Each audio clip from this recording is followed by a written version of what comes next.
Today's episode is sponsored by Plum Deluxe. Love trying new teas?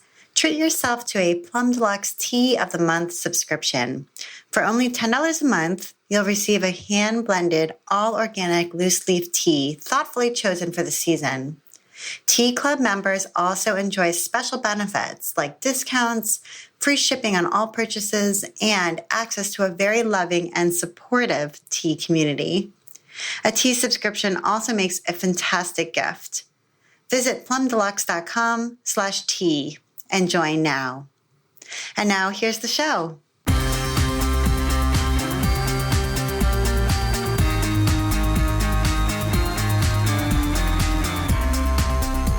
Welcome to episode 93 of the While She Naps podcast. I'm Abby Glassenberg. Today, we're talking about building a quilting software business with my guests, Dean Neumann and Penny McMorris, co-founders of Electric Quilt. Dean and Penny are both from Wisconsin originally.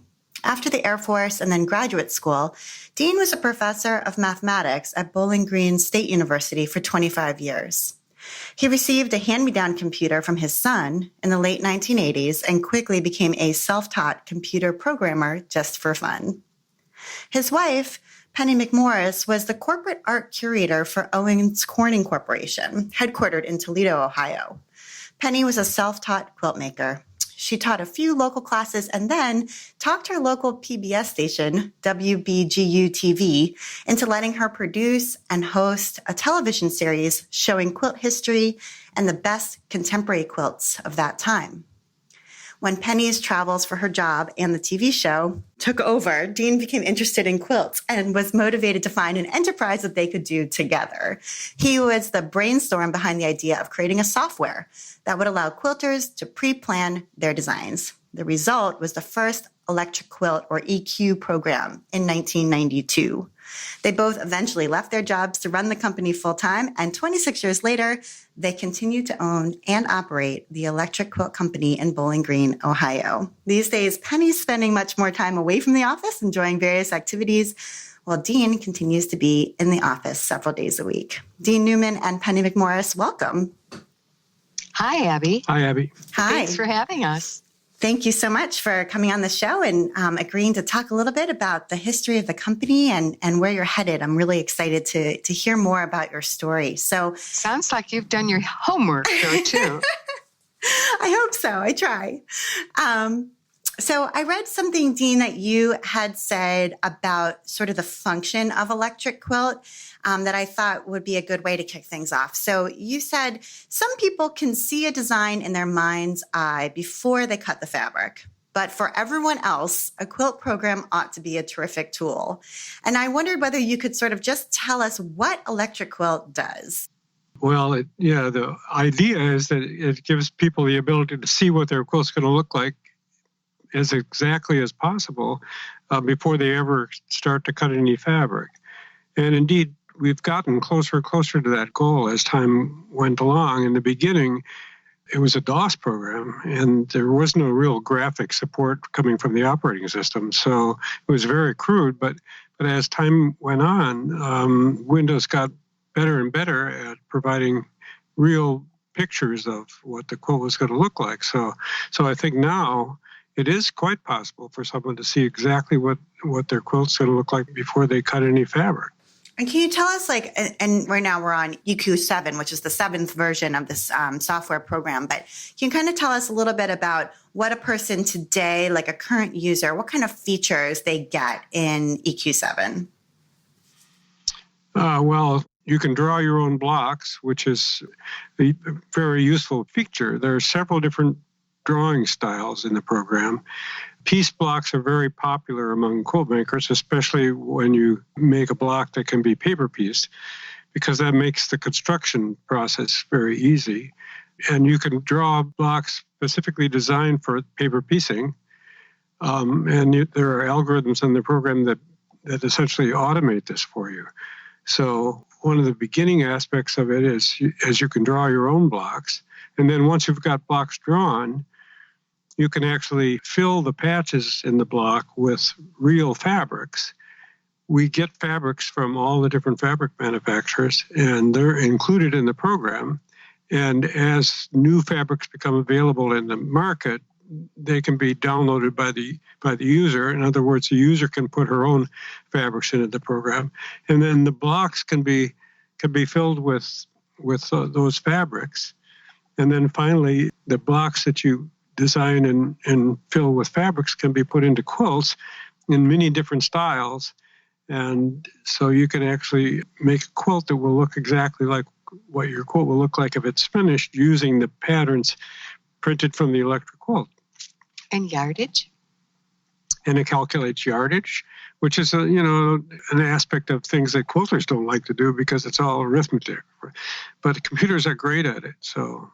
Right. Okay, great. I think that gives a good summary understanding because I'm sure many listeners have used EQ software, but some might not have. And so I wanted just to make sure everybody sort of knew what it was that we were talking about and what this software is capable of and how people use it and why they really like it, just to start off with. So now I want to go back a little bit, if we could, and trace the development of the company itself. So, Dean, you were the math professor at Bowling Green. Do you remember what year it was when your son brought you that hand-me-down computer? That was your first computer. Was that it was late 80s? Yeah, it was very late 80s. Maybe 1990. Okay. Do you remember what kind of computer it was? Yeah, it was a IBM XT. That's the computer I had. That was my first computer. Oh, is that right? Yeah, It was a huge, clunky thing sitting on the desk, and it was DOS. I mean, there was no Windows did not exist at that time. Right, that's right. And I know exactly what it looked like because I had it. It was in the basement of our house. Yeah. And so was it love at first sight? I mean, you've got a mathematical mind, and a lot of people who have a mind like that really love computers, but not everybody does. So, I mean, did you sit down and say, hey, like, how can I play with this thing? Was that like right away? Yeah, it really was. I mean, mathematics is difficult, and you can often work for a long time before you get anything worth publishing. The computer will light up almost immediately, and so it gives you back. It's kind of instant gratification, really, and so that difference kind of really sucks people into the computer if they get one, and so that's what happened to me. Plus, I was really interested in the designs. Penny was a quilt, not so much a quilt maker, but a quilt commentator. She was a writer about quilts. She produced PBS programs about quilts. And so I got to see a lot of quilts. And geometry is very interesting to a mathematician. And so that combination kind of pulled me into doing that sort of thing. And were there other sorts of programs that you were creating or playing with before landing on Electric Quilt as an idea? I mean, were there other things that you were like, well, maybe I could create something for a different, function, a different industry? Well, I did. I wrote a tutorial for using C language, which was the language that I programmed in. And I was trying to distribute that as what they called shareware in those days. Mm-hmm. And so I was quite interested in that, but it really never went anyplace. And so it didn't take very long before I was kind of immersed in this. But you told me you did that so that you would learn programming. Yeah, that was part of the reason. I was trying to learn programming. And indeed, I dug into assembly language programming and some other kind of esoteric things, that probably most people wouldn't have the slightest interest in. And I guess I'm kind of glad that quilt design came along because it's a much more fun aspect of computing. Mm-hmm. Yeah, I could see that. So Penny, this was sort of like the perfect coupling here because we have somebody who is really interested in computer programming in the very early days of, when that was possible at home for people to do as home users.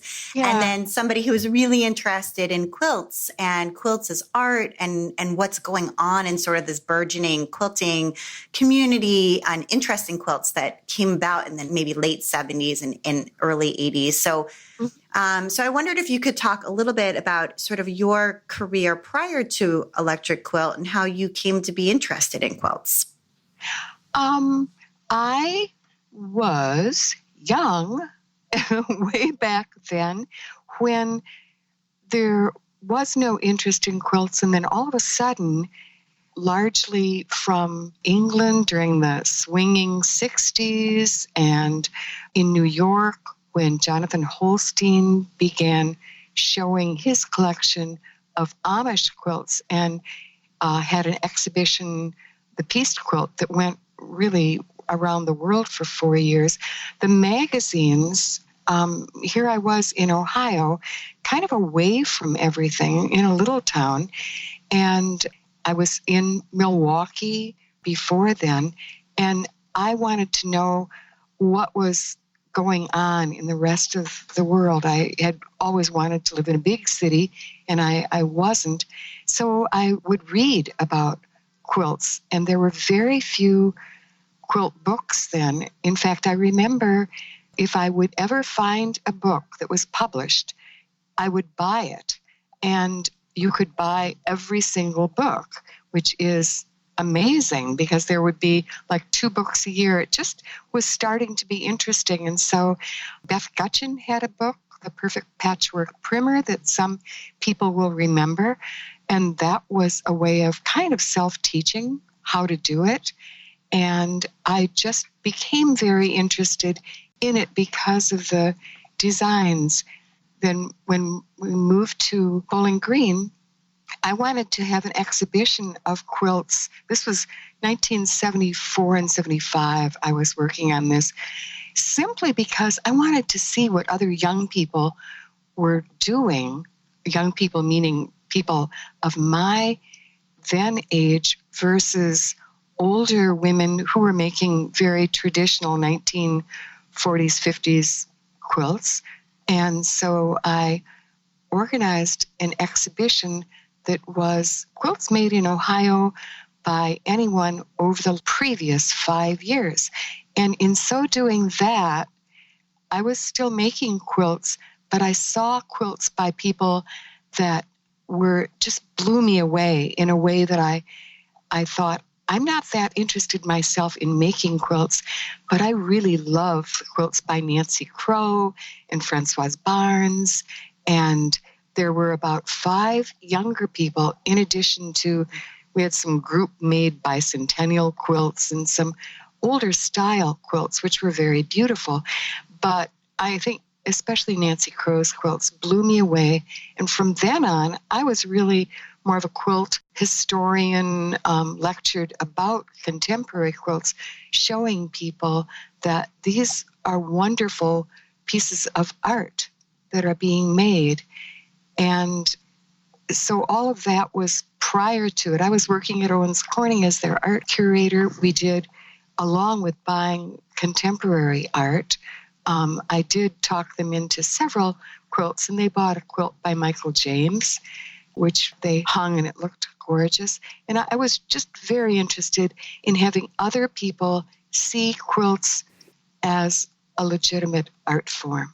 Mm-hmm. And then you pitched this idea for these PBS series, and I think they were called Quilting and then Quilting 2. Is that right? Yes. The first 2. And so had you wanted to, be a PBS star? I mean, was that something that you had aspired? No. Like, I want to be on TV? Or was this really just about getting this recognition for what quilts could be? It was really that. I had taught a couple of classes, and you can tell you're not a natural teacher when you're not really that excited about the quilts that people who've never made a quilt before make for the first time.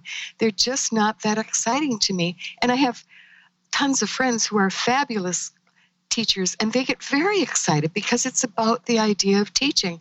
So I think I taught a couple classes here, and I found what I really liked to do was show the students slides of Nancy Crow's quilts and quilters all over that I was collecting. It was really interesting, Abby, because way back then, there were so few people making quilts that were of our generation that you could just call them up. And I remember I did. I'd call up Michael James, get his number from information and say, "Hi, my name is Penny McMorris and I make quilts too." And he'd say, "Really? Let's trade slides." And So I had quite a collection of slides. So it was really that I wanted to show other people what was going on. So each segment I did a little how-to, but that to me was like, okay, let's get over the how to make it stuff. And we can have guests come on, and we can have guest demonstrators, and we can show their wonderful quilts. And so WBGU did a fabulous job. We traveled all over the country to museums and to talk to quilt makers all over. And it was a really fun thing to do, but I got such pleasure in the showing. It wasn't about me. I'm much more introverted. It was about them. And it was great. It was fun. And I'm imagining that it also helped you to connect with the people who were, doing this kind of work all over the country. And it also, I mean, no matter what, you end up getting established as an authority of sorts, because there you are talking about it on TV. And so people look to you, so it helped maybe to position you as somebody who knew what they were talking about and who was really keenly interested in this. Yeah, I think it did. And it was at that time, right place, because there was just so little of it. And there were so many wonderful people making quilts. And interestingly, quite a few, like Terry Mangett from Ohio and Nancy Crow and many other people. And then you had a third show a little bit later, The Great American Quilt, which was really focusing on the more contemporary, maybe style of quilts. That was 10 years later. So by then, there were lots more people. I began to not differentiate as much between what's traditional and what's an art quilt, because it all blends, and I would have a very hard time differentiating between the two. And the techniques were, the quilts were better technically, which was never the part that interested me, but they were also aesthetically so good. I remember Dean and I went to a NQA show way back. It was in Ohio, and I just breezed through there because although the quilts were technically beautiful, I didn't find them very aesthetically exciting. And now they're just like mind-blowing quilts all over the place, and they don't need to be categorized. I don't think. Yeah, I agree with you 100% on that. Okay, so we have the two of you with your very different interests, and you come together, and I'm interested in thinking about how this software really got started. So, Dean, it sounds like that was your idea initially, that, hey, I could turn sort of Penny's love of quilting into something that we could do on the computer. Yeah, that's true. I mean, really, I worked at, making a computer quilt design program in a DOS environment for a couple of years before we ever got to try to go public with it. And it was just fun, I think, and indeed, all along, it's really been driven by the kind of fun of it.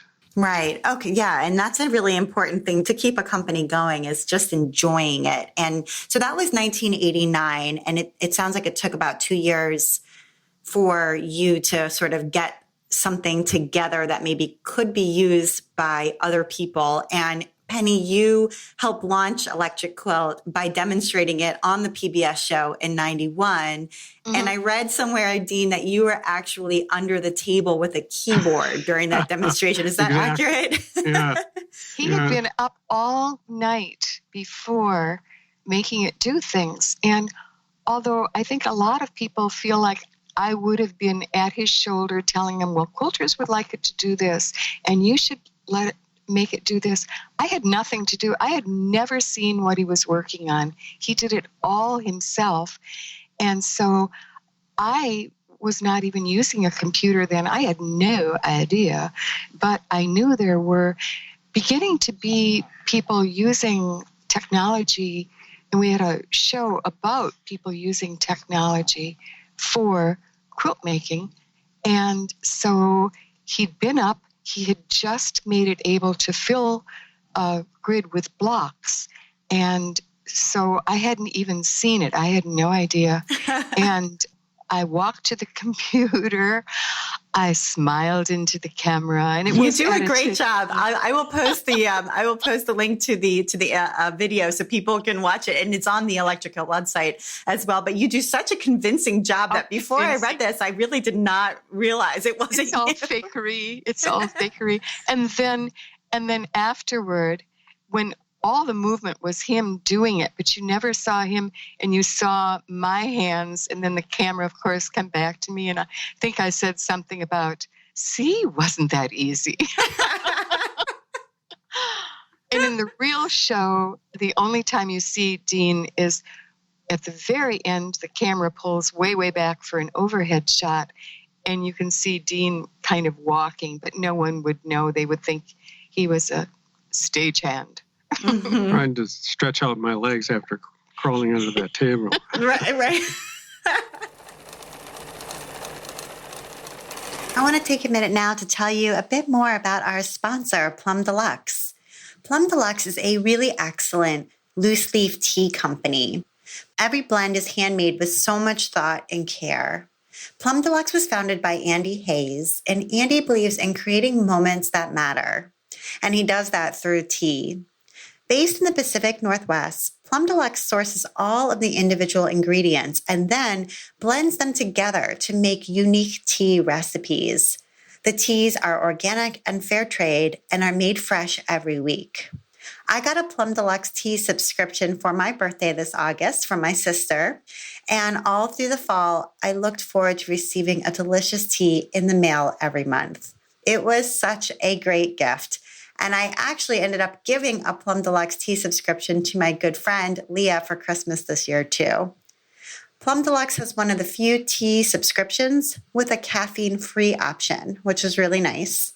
And they've recently doubled the number of a la carte teas that are for sale in their online shop. So if you try something and you love it, you can actually go on their shop and get more of that exact tea that you love. And Tea Club members get free shipping. So that's an awesome deal.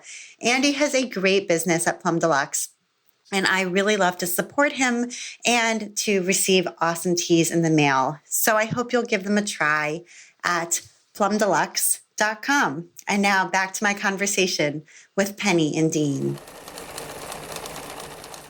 So it sounds like you were pulling it together literally the night before, and was it really ready for prime time? I mean, was the software actually usable by other people yet, or was it really kind of in the demo stage? No, it wasn't finished. It took another year. So were people interested who saw the program? I mean, who saw the TV episode? Did they write in? Or, I mean, how did you know that it wasn't just the two of you who thought this was a good idea? They called and they wrote the station because they wanted to know about that computer program that you showed on your program. And so the station would pass along their name and address. That was very nice of the station. They took the name and address, and I just saved them on little cards and put them in a shoebox. And my daughter was home. She was a high school senior at that time, my older daughter, and she said she was moving to San Francisco and that she would leave when the shoebox was full. So believe it or not, we did fill a whole shoebox with names and addresses because there was no email back then. There was no easy way. So we just collected them all, and then when it was finally ready, we sent them all a little brochure, and it is so fun because so many of those original, what it was called EQ, Electric Quilt, not one back then. It was just the original, but we now call it EQ1. So many of those users are still with us, bless their hearts. I mean, they take great pride in it, and I'm just so amazed that they've been with us for 25, 26 years. Yeah, that is amazing that they've stuck around this whole time and seen it change from a DOS program that didn't even have a mouse that you would use the arrow keys to draw to what it is today. You know, that says a lot that they're still using it and loved the idea of it so much from the beginning. I also think it says a lot about them because they were very early quilt makers and they're still doing it. And again, it amazes me. Yeah, right. They were both early adopters of technology and early quilt makers in this sort of modern era of quilt making. Yeah, well the new said. era. Yeah, that's a great point. So when you did send them the brochures and they placed an order, you were mailing out floppy disks? Yes, we were. Yeah, 5 1/4-inch floppies. We had a binder. I think we were basing it I was working at Owens-Corning then, and I looked at what they did. They had binders that fit into a slip cover. So that's where we went. We had a loose leaf user manual that we had written, and that went into a gray binder with Electric Quilt and the logo printed on it, and that slipped into a notebook and into the binder. So we were mailing that out to people. Very downtown. Basement. Yeah, it looked snazzy. As I remember, it cost a fortune. I bet. I bet. Both to print all of that and then to ship it all too. That's that's a significant investment. And how did you name the software Electric Quilt? Because I think it's a great name. It reminds me, my husband grew up in New London, Connecticut, where Electric Boat is located right nearby. Yeah. And it just reminds me of Electric Boat in that same way. It's got this sort of nostalgic feel to it, but also sort of, I don't know, it's just a great name. And I just wondered how you arrived at it. We were driving to Chicago, I think, right? I think so. And just sort of chatting about it. And I don't know, it just came to me as a good idea. Yeah, like most names, you throw out all kinds of awful names, and then one just kind of clicks. Mm-hmm. And it settled pretty quickly. I remember my father always used to refer to quilts, as I'm sure a lot of people are used to this, as blankets. You know, like, oh, your blankets. And so we all thought of electric blanket. Oh, right. Quilt. I hadn't made that connection, but you're right. There is that connection too. Okay, so you were shipping out these floppy disks, but it sounds like you were both sort of still keeping your day job at that point. That's right. Yeah. I was working 3 days a week, and Dean was teaching. Yeah, and I think a couple of years after we started that, I retired from the universities. Mm-hmm. So I did keep my day job for a couple of years. For a while. Yeah. Okay. Right. And you were also doing all of this out of your home until you rented some space. And can you tell us what your space is like now? What it looks like where you are right now? The world headquarters. It is the place people in Bowling Green know as the place they used to get their driver's license at. And so it's really aesthetically, I could lie. I think humble hardly says it. I could really lie. But it's very functional for us because we've got lots of room, and we have a warehouse, 2 warehouse spaces in back, and a sewing studio. And upstairs we have a place where Dean and his assistant Anne are, so that we are not too noisy on the phone for them when they're concentrating in their deep programming things. And it's a really good functional space that is probably by most standards pretty affordable, because Bowling Green's a small town and we have good access for UPS pickup and really everything that you could need, except aesthetically, it's not a pretty place at all. Okay, but it works. And how many people are employed by Electric Quilt now? Just curious. I think 10, 11. Okay, somewhere in there. Just to give people a sense of the scale of the business as it stands now.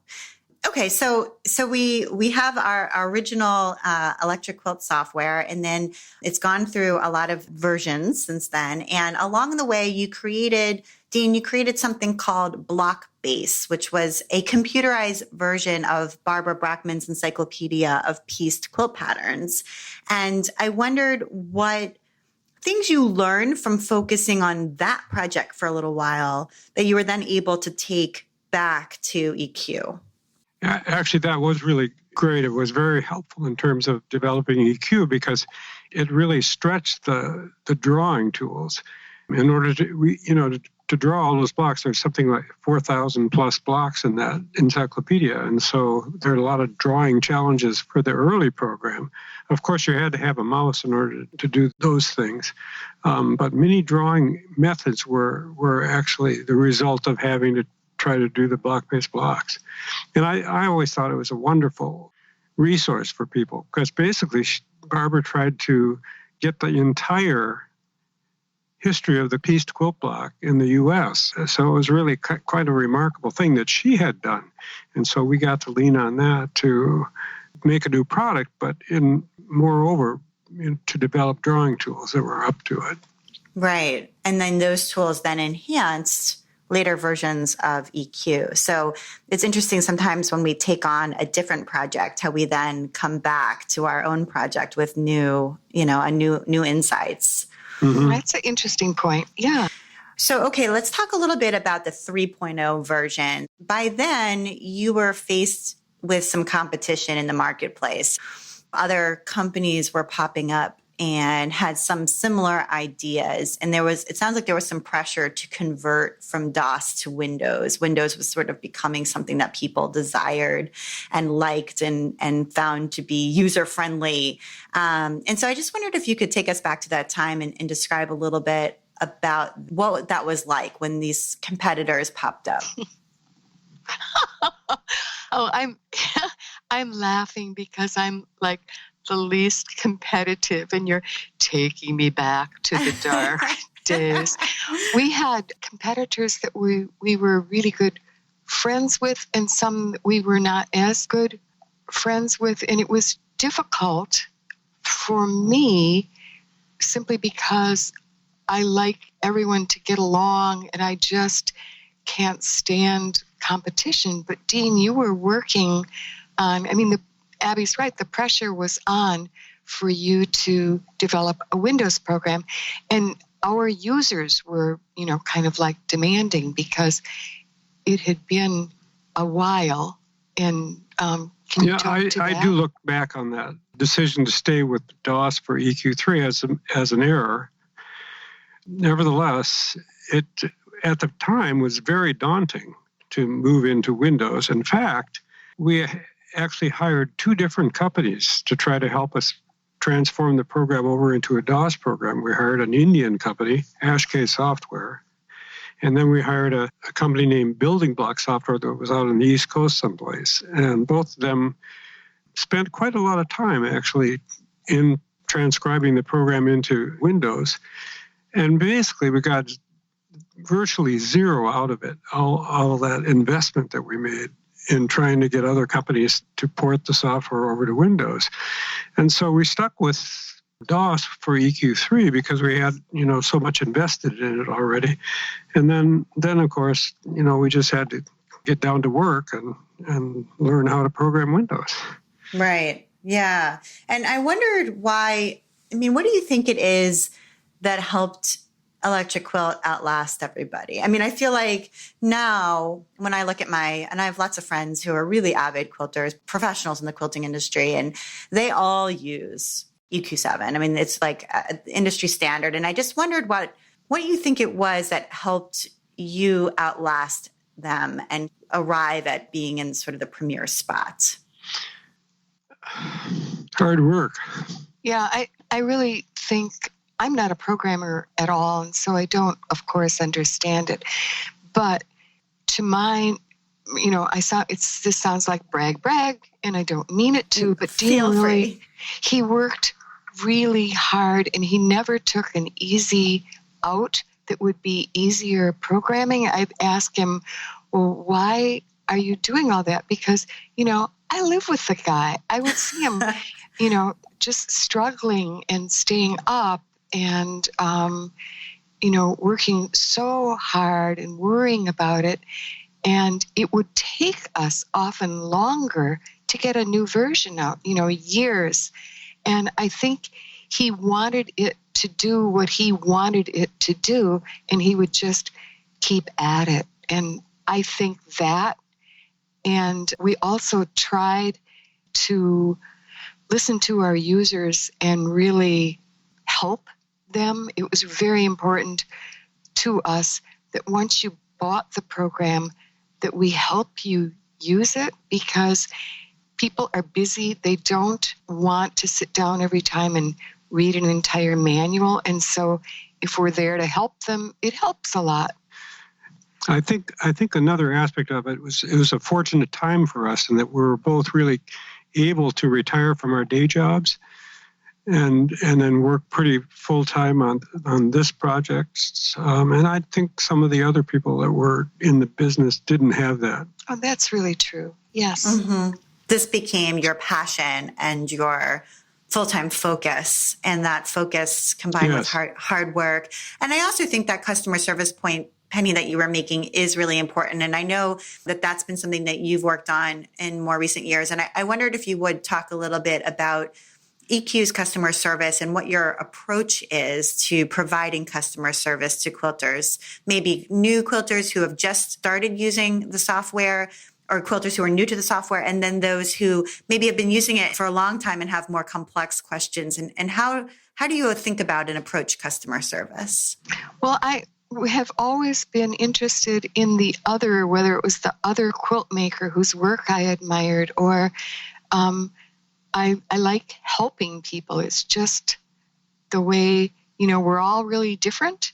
And sometimes more introverted people like the focus being on someone else and helping. So from the very beginning, I was kind of the newsletter editor of our newsletter, the Floppy Gazette, and we'd have articles in there. It was a written, printed newsletter that we'd send out with the most frequently asked questions and answers to that. So we got pretty much an idea of what common questions, what were stumping people, and we would try to solve that in the next user manual, but it's a long time between versions. And I think that it's great with this newer technology because, of course, when we first had the program, there was no internet, there was no email, and people would actually physically write letters, and we would write letters back to them. But that's so far from instant. And now it's been fascinating to see how things have changed. And now we can have videos on the web. We can instantly get answers back. So back and forth with email. It makes it much more easy for us to have stored answers where they can find the answers to their questions themselves. But one thing that's been fascinating to me, and I don't know if it's that all quilters are so nice, and I think they are, but I'm also a person that doesn't like conflict, doesn't like competition. So I don't like being yelled at over the phone. And I think every year, one person gets cranky. Seriously, you will not believe it. But every person that I ever talk to on the phone, I can only point to a handful that have gotten really snarky with me. One woman, in the middle of the talk, I finally said, "I am trying to help you, and you are not being very nice." And everybody in the office who heard me kind of like their eyes got real big, like, what is happening? But it makes it such a pleasure to help people when they're really, truly, they have a need and you're trying to help them and they're so sweet about it. So I can commend all quilt makers as being just fabulous people. And I think you can, I don't know if this happens in other industries, but it is easy to help people when they help you help them. And Mm-hmm. That's what a great point. Yeah. And I wonder what like the common objection is, somebody who maybe walks into their local quilt shop and is just browsing and sees something about, EQ7 there or hears about it from somebody and sort of immediately is like, oh no, that's not for me. I wonder what sort of, when you dig in a little bit, what they worry about or what they immediately think they can't do, with this. I think they worry about being able to use it.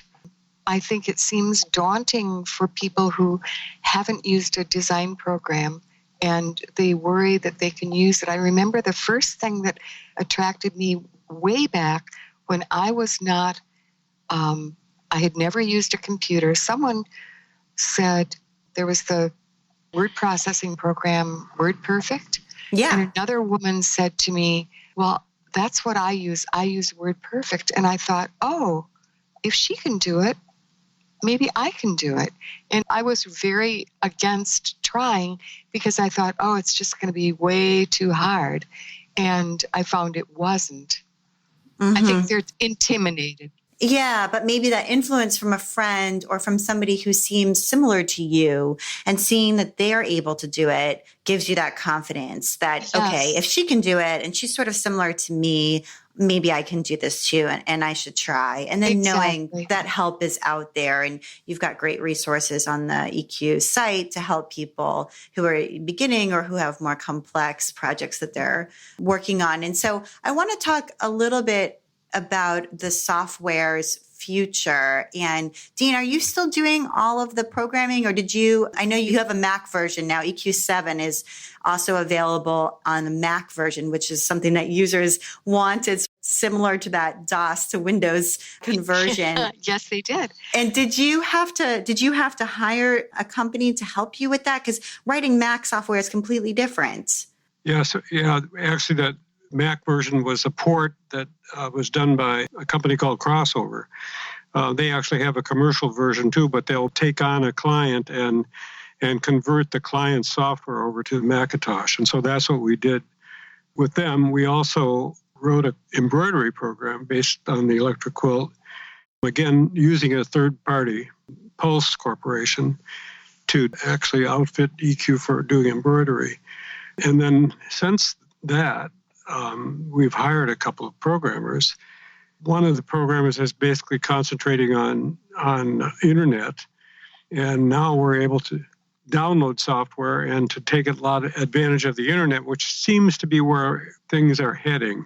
Yeah, that's actually what I wanted to ask you about, because it seems to me, looking at the future, and I don't know a ton about this field, but I do follow it to a degree, that sort of putting software in the cloud and then having it as like sort of software as a service where people subscribe, like Adobe, for example, has a subscription. And then when you do want to make updates, it's something you can do more easily rather than waiting a long time and then releasing a whole entirely new version. And I just wondered if that's in the future for Electric Quilt, or you're not sure yet, or no way. Well, I think, no, that is in the future. We're actually moving in that direction. So right now we're a lot more able to do things on the internet than we have been in the past, and we continue to move in that direction. As I said, we have a programmer that's devoted mainly to internet, and then we have another programmer who has been working on upgrading the interface elements of EQ. So our future is really going to be in the hands of a couple of new young programmers who are very good. Mm-hmm. That's interesting. And what about an app? I mean, this seems like something maybe people would want to use on a tablet, for example. Is that at all something you're thinking about? Yeah, it's something that we have thought about and are thinking about. To do the sorts of things the Electric Quilt on a small framework like an iPhone or an iPad, very difficult. So it's something that could happen in the future. I hope it does, but we're not really there yet. Mm-hmm. Yeah, I imagine there's very particular challenges to doing it as an app because it is such a powerful program, and it has such good functionality that to be able to make it as an app would be hard. I think a more likely scenario for an app for us would be something that took a piece of EQ and gave the user access to it. For example, possibly calculating yardage would be something that could be done as a separate piece. But we're still in the throes of, thinking about those things, and we don't have a definite plan. Mm-hmm. Yeah, that's okay. That's good to hear. And so, Dean, have you ever made a quilt after all of these years? Not even close. No. Even though you love geometry and you love the software behind it, but making the actual quilt is not in the cards for you, it sounds like. No, it really isn't. I do enjoy seeing the quilts, and I think some of the quilts that our users have designed and which they can see on our website now will actually blow you away. But no, I'm not going to make something out of fabric. Little thimble fingers. Is there a particular designer who stands out in your mind, who has been using EQ and really making things that are stunning? Is there one particular person who really stands out, like, wow, she's really using this, or he's really using this in a way that's amazing? Well, I think, we have a number of teachers that teach all over the country and do go to various quilt shows. They're all really good. And so I admire them. We're actually picking up some new ones too. So I hate to name one name, but I continually get impressed by a lot of the quilts in our quilt gallery on the internet. They surprise me so much when I can look at them and I can't tell how they were designed. They know the program so well. And so I think of some of them, and I can't think of, nor do I really want to point out one particular one, because there are just a lot out there. Mm-hmm. That's where I go to when I want to be impressed by the variety of what can be done. And I know that both of you have children. Penny, you have 2 daughters, and Dean, you have a son and a daughter. Are your kids at all involved or interested in the business? And do you foresee any of them as wanting to take over at some point? Speaking for myself, no, neither one of them would be interested in the business. My older daughter, Erin, is a fabric designer, and my younger daughter is a freelance writer, and she has done some PR work for us. But as far as being involved in the business, no, they're both freelance, so they have their own businesses, really. Mm-hmm. And my kids too. They're both, they both have their own careers, and they're working actively at them. And I don't know that they wouldn't be interested, but I think their interests are elsewhere at the moment. Right. So what do you think is going to happen when it's time for you to retire? I mean, do you feel like, are you going to sell it to the employees, or how do you think the future is going to look? The employees are just going to continue running it. We have kind of two tiers, the oldsters and the youngsters. And we have a group of people much younger than us that are now more in touch with current trends and ideas and technology, and they're full speed ahead. Mm-hmm. Okay. And the youngsters are, in fact, really running the things right now. Yeah, they're running the business, really, and doing it very well. And do you have an estimate of how many users you currently have? How many EQ users there are out there? I don't. Yeah, I think the ballpark figure I have in my head is 60,000, 80,000 maybe users of this version. Mm-hmm. But that's not a number that I worry about too much. Mm-hmm. And just can you tell people how much it costs? I mean, I think it's one of the things that some of the people listening might be thinking is, oh, well, I might want to, try this out, but how much is it going to set me back? So will you tell us how much it costs to get started? I think the program is about $189. Okay. Can I get a little help from outside here? Yeah, he did $189. We're both looking at each other. He looked at me and kind of like mouthed, and I'm kind of like, well, I don't know. That is so stupid to have a product. That sounds right to me. I think I did look. I can just go upstairs and get one, so I don't have to worry about it. I did look, and I think that sounds about right. So, all right. Great. And I wanted to make sure that we got to some of your recommendations, because the listeners to the show love to hear what people recommend and what they're enjoying right now. And so, Penny, it sounds like you are a photographer, or at least as a hobby, enjoy photography. And you wanted to recommend the website Fuji Love.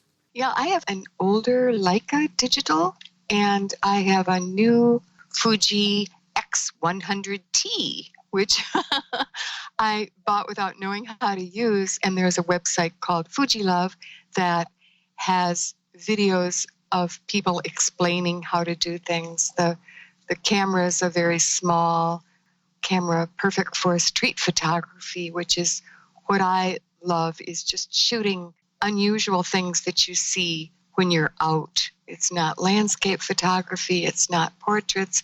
It's just, I saw this. I really liked it. I saw a reflection in a window.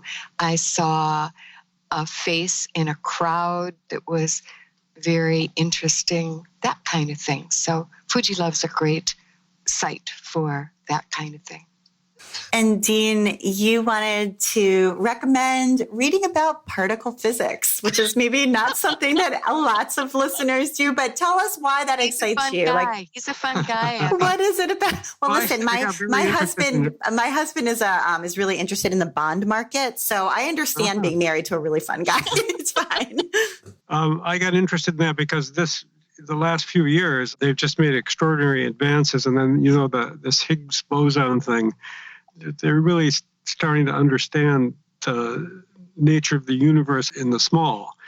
So it's pretty fascinating. And it's been quite in the news because of the extraordinary advances that have been made. When I got out of graduate school, I thought, I finished my education. Oh, he's getting emotional. So I must know everything. Right. But there's no way anybody knows everything. And it's, that's just the beginning, Right. Yeah. And believe it or not, he is a fun guy, because we go on long walks together and he will tell me about what he's just read as if he's teaching, and it helps him remember. So just don't ask me, Abby, I'm always saying, is this on the test? Yeah, totally. And like you, I actually do know a lot about the bond market now, because I have the same. There you go. So can you give us some recommendations? Oh my gosh. No, I can't. I'm going to fail the test, but I do hear about it on a daily basis. All right. So we're going to do one more each. Penny, you wanted to recommend the new Christopher Kimball magazine, Milk Street. Mm-hmm. I am home more, and so I actually have more time for cooking projects that involve time when you have to, baking bread, where you have to, you start something at 9 and then you have to knead it at this time, and, taking care of a baby. So I Christopher Kimball he resigned or was fired maybe from America Test Kitchen. Right. And he started his own magazine, which is also scientific, but I like that science behind the food. And it was kind of a pretty magazine, and I found all kinds of tips in the first issue. I got sent a free one in the hopes that I would subscribe, and I did. And so many people might not have seen it, but I thought it was really good. I learned a lot. Excellent. Okay, great. And Dean, you wanted to recommend some apps that are helping you to sort of brush up on and study Chinese that you have on your phone. Abby, I say, he's a fun guy. Well, actually, I think there's an app. I think the name is Pleco. It's Pleco. It's a Chinese dictionary, and it's just absolutely amazing. I mean, because Chinese is enormous. I mean, because it goes back so far. So every one of those characters has hundreds of different uses, and a dictionary to tackle that. I mean, I'm just so impressed with these guys. So yeah, Pleco. Did you have a proverb you were going to no, I didn't. try out? Oh, okay. I can't get him to try to talk it. That's great. Well, that's really good. And I think there are people out there who would enjoy checking that one out. So that's a really good recommendation. So thank you for all of those. And Penny and Dean, thank you so much just in general for taking the time to be on the While She Naps podcast. I love talking with both of you. Thank you, Abby. Thank you, Abby. It was fun. It was like having a cup of coffee. Oh, good. That's my goal. So you've been listening to the While She Naps podcast. I'm Abby Glassenberg. Visit my blog, whileshenaps.com, where you can sign up for my email newsletter to get the best in sewing and blogging and small business delivered right to your inbox each week. And today's episode was sponsored by Plum Deluxe. Love trying new teas? Treat yourself to a Plum Deluxe Tea of the Month subscription. For only $10 a month, you'll receive a hand-blended, all-organic loose-leaf tea thoughtfully chosen for the season. Tea Club members also enjoy special benefits like discounts, free shipping on all purchases, and access to a very loving and supporting tea community. A tea subscription also makes a fantastic gift. So visit plumdeluxe.com/tea and join now. Thank you so much, Plum Deluxe. And if you enjoy the show, tell a friend about it. Thank you so much, and I'll see you next time.